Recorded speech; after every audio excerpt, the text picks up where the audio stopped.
So ayun, what's up mga kababayan, Luzon, Visayas, Mindanao, Estados Unidos hanggang Europa. Mega love shoutout po sa inyo at welcome back na naman sa panibagong video natin, panibagong upload natin. Ito po muli ang inyong lingkod. Ayan, Ikwa Official, mega love shoutout po sa inyo. Ayan, mga ka-Team Daddy Frankie natin dyan, mga ka-Barda Bells natin dyan, mega love shoutout po sa inyo. So ito mga kababayan, medyo maliligaw po tayo ng konti. Ano? Oo, medyo may bibigyan po tayo ng reaksyon dito sa mainit na talakayan at mainit na pinag-uusapan na di umano gaano katotoo ito. Ha? Na di umano ay nagpang-abot daw ang grupo ni Kuya Mel ng Kalingap, reactor, at itong si Dr. Love. Oh, gaano katotoo ito mga kababayan? Oh, so ayun nga, may mga kumalat na video. Oo, na kung saan, ano daw, nagkainitan. So, hindi natin alam ang totoong istorya kung bakit nagkainitan, pero bibigyan po natin ng reaksyon yan, mga kababayan. So, bago natin simulan yan, please like and share our video. Kung gusto mo ng mga ganitong klase ng reaction, comment down below lamang po. Open ang comment section natin dyan. No, para po sa mga iba't ibang klase ng inyong ano po, no, suggestion or idea kung ano po yung mga gusto nyong pareaksyonan, gagawin po natin ng reaksyon kung meron po tayong oras. Okay? So, ayun nga mga kababayan, no? Ang hindi natin na maintindihan dito sa mga ito, eh di ba magkakakampi ito? Actually, sa pagkakaalam ko kay Kuya Mel, ano? Magkakaibigan ito eh. Magkakakilala ito, no? Shoutout kay Kuya Mel, no? Ayan. Ako kasi nanonood ako eh kay Kuya Mel. Oo, paminsan-minsan. Oh, lalo na 'pag siya'y naka-live. Pero si Doctor Love, eh, hindi ko masyado napapanood. Kasi nga hindi ko rin gusto ang tabas ng dila ni Doctor Love. Ano, oo, yung bansot na ano na yon na Bonjing, eh, hindi ko talaga siya pinapanood. Kasi nga one time pinanood ko siya parang ano, eh, oo, may tagas din, eh. Parang may tagas din, eh, unlike kay Kuya Mel 'no, medyo may ano, eh, 'di ba, nanginginupo, medyo mabait, 'di ba, talagang, makikita mo naman sa personality niya. So eto nga may mga ano, eto may kumalat ayon sa balita, Kindred, Kuya Mel at Doctor Love muntikan ng magpang-abot, ayon sa mga saksi. Oo, naku. 'Di ba? Oh, ano ba yung video na 'yan? Eto panoorin po natin sabay-sabay ano. Ito po, play natin.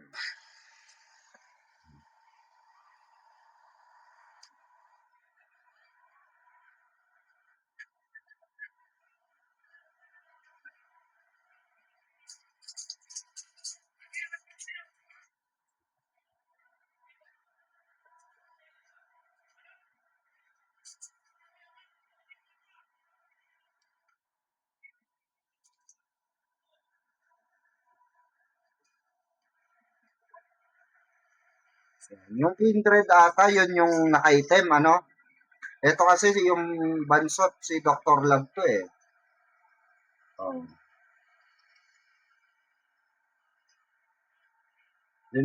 yung 4'11" ang height. Oo, parang si Dr. Love, eh, 'no? 4'11" o 5'1", parang ayan, si Kuya Mel matangkad, eh, parang si Kuya Mel nasa 5'9" ata 'to ay hindi, parang, nga nasa 5'7" si Kuya Mel, 5'8", eh, 'no? Parang mga gano'n, eh, 'no? Lumapit si Kuya Mel, oh. Oh. Nagkakahamunan pala sila diyan, nagkakahamunan. Hmm. Mahina kasi audio, eh, walang ano 'no, walang, audio. Ni-record lang talaga. Hmm. Wala, puro porma naman pala, wala. Wasiwas lang, wala. Wala naman nangyari, guys. Oh.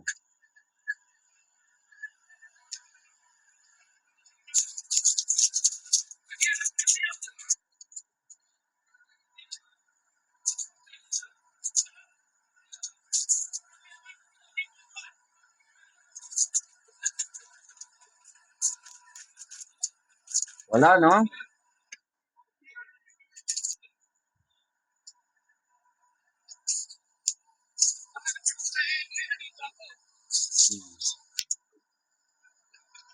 Sino kaya yung nagbibideo?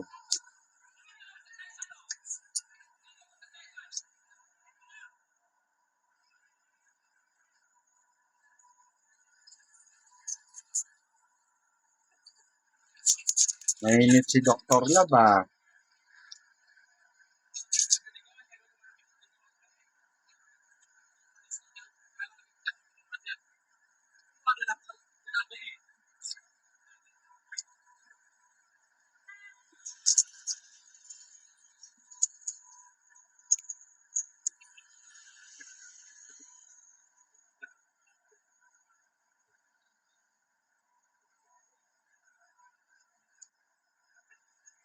Yan, nagpapaliwanag si Dr. Lab dun.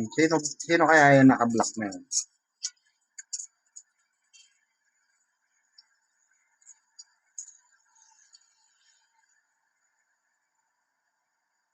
Yung isang lalaki, anak niya ata yun eh, no? Ni Dr. Lab. Ayun, may hawak na bato. Bato ba yun?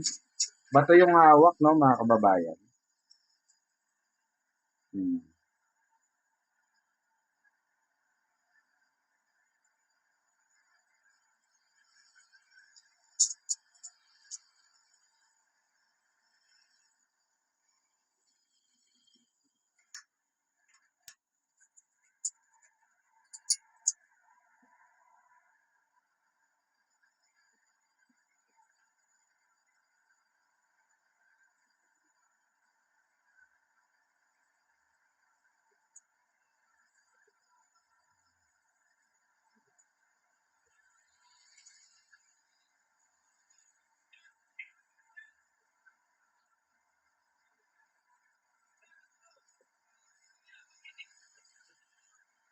Hindi pinapalapit si Kuya Mel.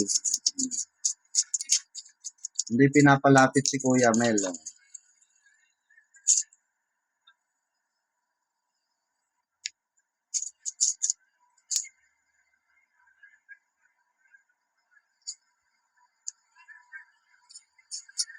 Hmm.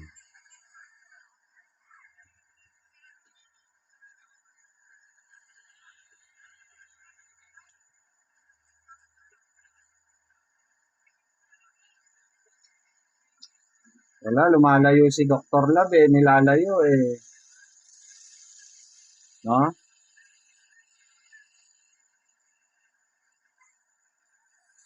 Papalibutan ng matanda si Dr. Lab. Oo, habulin.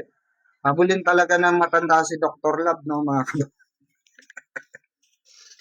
habulin ng matanda, no? Hmm. So, ayan lang yung video, no? Hanggang dyan na lang. Dahil umulit na eh. So, ayun nga, anong masasabi natin dito, no? Mga kababayan. Ito tong mga ganitong klase ng awayan sa social media na napupunta sa totohanan, it's very natural thing. Okay? Natural lang po yan. Ang mahirap niyan kasi yung 'di ba, yung magkasakitan. May betembong talaga diyan. So hindi nga natin alam kung ito ba ay ito ba ay may tawag dito, may nangyari pa after, no? 'Di ba? Kung may nangyari pa ba after kasi sigurado dito, may posibilidad na magpang-abot 'to, eh, 'di ba, sa likod ng camera, eh.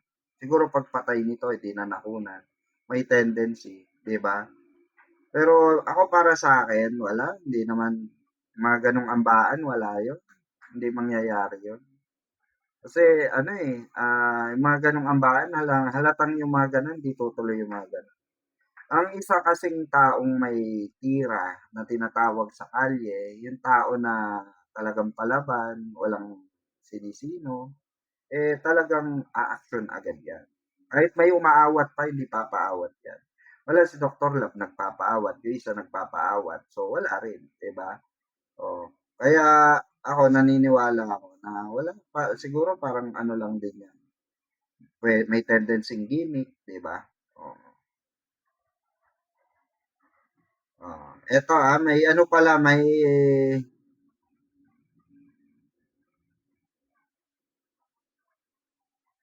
live si ano rito. Oo.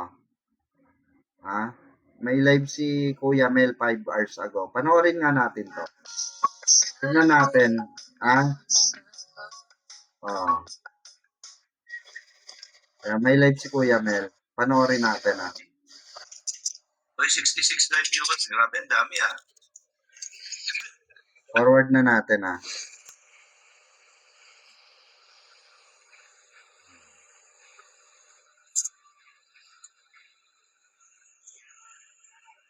Palike and share po, palike it. Beriana, Kuya Manalo.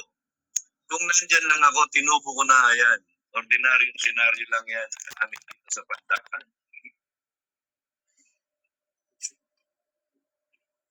Dana mag... Ayan, pakinggan natin, forward na natin. Sampalin mo na ako ngayon. Sinabi ko lang. Oh. Ayan. Pakinggan natin, ha, pakinggan natin. Ano yun, kasi ako wala naman ako sinasabi na sasampalin kita, na pababasagin ko yung uso mo. Wala naman ako sinasabi. Nasisikwatin kita, na padadapain kita sa kalsada. Wala akong sinasabing ganyan. Ayan. Kung sabi ko, gawin mo kung kaya mo. O di, sabi ko, di ba kahapon lang sabi ko, dadating din yung tamang panahon at magkikita tayo. Eh, ang bilis. Kanina agad. O, sinabi ko lang. Ngayon, nandito na ako. Kala ko ba sasampalin mo ako? Nagpapasampal ako. Oo, nagpapasampal ako. Wala naman, hindi daw siya nakikipag-away. Content lang daw yun. Ha? Content lang daw yun. Yung siraan mo ang buong pagkatao ko, ang dignidad ko sa social media, content ba yan? Mag-isip kayo.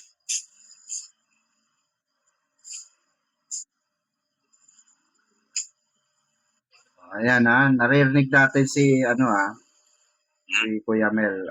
Paliwanag na pala si Kuya Mel. Nakapul lang ako. Kasi sumasagot lang ako. Hindi ako yung nag-ahamon. Sumasagot lang ako. Ha?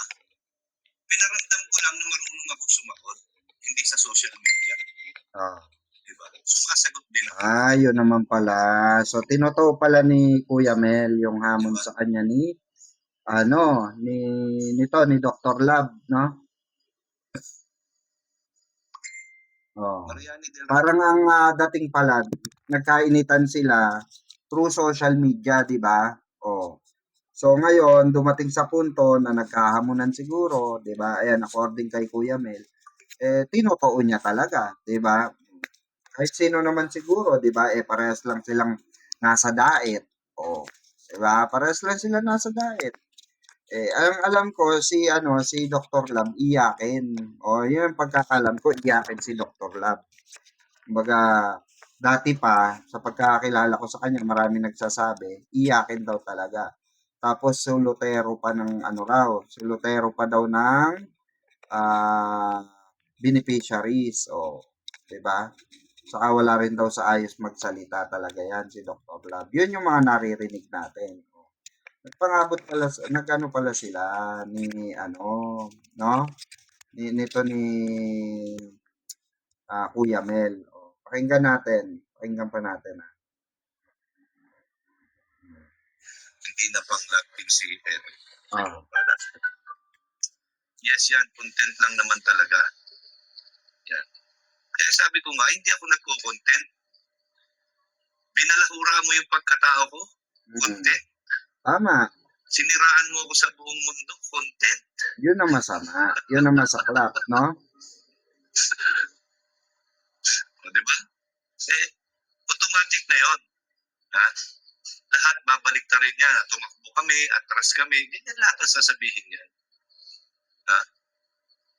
Nagulat ako, bakit sila nakahinto? Kasi bumili pa ako ng dilis eh. Kami nila Maria. Sabi ko, bakit sila huminto? Tapos nung paghinto ko, nakita ko siya.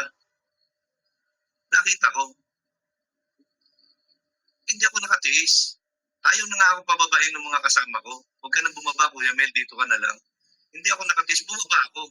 Kasi gusto kong patunayan yung mga sinasabi niya sa live niya, Oo. nasasampalin kita ng Tama. cellphone, batukan kita dyan. Nasaan?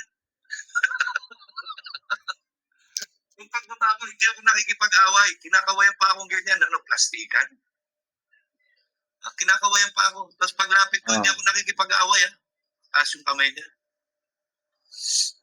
Natanong ko lang naman, nandito na ako, sampalin mo na ako. Nandito na ako sa harapan mo. Yan lang naman ang sinabi ko. Wala akong iba sinabi. Yan lang ang sinabi ko. Nandito na ako, sampalin mo na ako ngayon. Hindi ako masamang tao, nagpapasampal pa nga ako eh. At hindi rin ako naging matapang. Umarap lang ako sa hamon. Diba? Which is, valid naman yung pinupunto ni Kuya Mel dito. Nagpapasampal pala siya eh. Ngayon, kung matapang talaga si Dr. Love, sasampalin niya si Kuya Mel, 'di ba? Kaso wala. Lunok itlog din pala to si Dr. Love, no? Wala rin pala. So, parang ang tendency, parang nawala na sa wisyo yung mga nagcha-charity. Parang hindi na charity, yung nila, content nila no? Kung tutusin. Yan ang pangit sa mga reactor, sa mga pag nagkasiraan, sinisira yung isa. Tapos na kami dyan ni Ballpoint Man. Sa totoo lang, tapos na kami dyan sa bangayan ng mga vlogger to vlogger. Kumbaga, naging masteral na namin yan. So, mas gusto namin yung mga nagbabalita na lang. Mas exciting pa yung mga nagchichika ka na lang, 'di ba? O kagaya dito sa Barda, 'di ba? O may Barda Bells tayo, mayroon akong mga chika sa showbiz. O pagka meron ako nasa sagap na chismis, nagchichika din ako sa balita, mainstream media o sa politics naman. Ganun, 'di ba? Nagbibigay ng analyzation, nagbibigay ng komento, opinion, 'di ba? So nangyayari sa bansa, especially sa mga may kaso na magnanakaw, 'di ba? So mas gusto namin ni Ballpoint, mas pinili namin yung mag-evolve, 'di ba? Tulad niyan, nagre-reaction na lang tayo kay Daddy Frankie.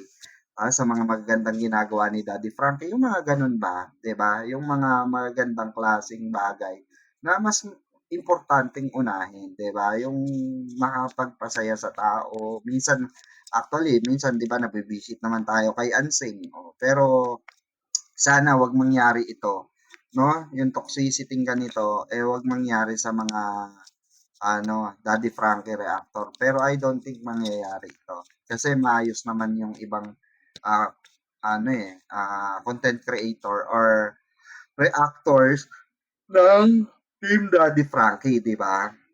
Maano sila, hindi sila toxic, 'di ba? Saka si Daddy Frankie kasi hindi talaga pumapatol sa mga issue, di sila sumasagot. Ganun si Daddy Frankie. Kung may issue siya, hinahayaan lang niya kasi kung may mga marinig siyang mga singalot, hinahayaan lang niya. Basta tuloy lang.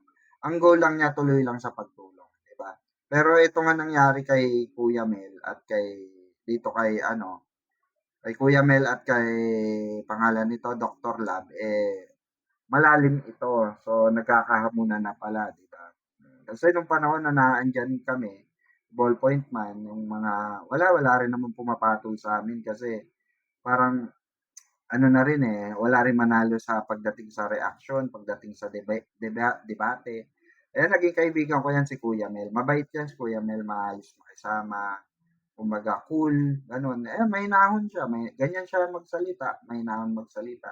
Eto si Dr. Love kasi medyo matabas iba yung tabas ng dila. Oo, medyo mayabang, maangas na wala naman palang paninindigan, di naman pala kayang gawin. So Dr. Love, next time, di ba, pagka maghahamon ka, for example, may hawak ka ng di ba, mga kababayan, may hawak na siyang, ano ba yun, batuta. Oo, na pantanod, hindi pa niya pinukpok. Kung matapang talaga siya, may tira talaga siya, may pinukpok na niya si Kuya Mel dun. Ako for example, ako yon, 'di na ako kahit may umawat sa'kin, dadampit ko. Kasi mainit na, nandun na yung init, eh, 'di ba? Nandun na yung init, eh. So, mangyayari nun, eh, talagang rambulan na yun. May mangyayari at may mangyayari na. So, well, anyway, at least, 'di ba, nakapagparaos sila ng sama ng loob, nakapaglabas sila ng sama ng loob. At, shoutout kay Kuya Mel diyan 'no, easy ka na, ha. Hayaan mo na si Doctor Love at, ano naman 'yan, ganyan naman na talaga yang matanda na 'yan. Pero kita mo naman wala namang ibubuga, 'di ba? Kahit Diyos ko, kahit na may hawak 'yan, Diyos ko, ako makatapat niyan, kayang-kaya kong tupiin sa 17 'yan. Yung liit niyang 'yan, liit ni Doctor Love na 'yan. 'Di ba ang liit nga sa'yo, eh, Kuya Mel, eh, 'di ba? What more pa kung iba umano nun. Saka hindi tutuloy hawak yung gano'ng amba-amba, puro ambaan, wala 'yan. Pero at least 'di ba, napaglabas kayo ng sama ng loob. Eh, dapat lang ano, turuan ng leksyon 'yan si Doctor Love kasi hindi rin maganda tapas ng dila talaga. Mapanira ang puri. Gagawa ng mga kwento, kwento dito, kwento diyan, nang walang batayan, basihan. 'Yun ang mahirap, yung mga fake news, 'no? So hanggang dito na lang mga ano, mga kalingap, supporters na nanonood, ayan, mga ah, ka-Team Daddy Frankie, ayan, kabarda, ayan. So, maraming maraming salamat po sa inyong panonood, pag-antabay. Magkita-kita po tayo ulit for another video. Once again, ito po muli ang inyong lingkod, Pikwa Official at your service. Maraming maraming salamat po.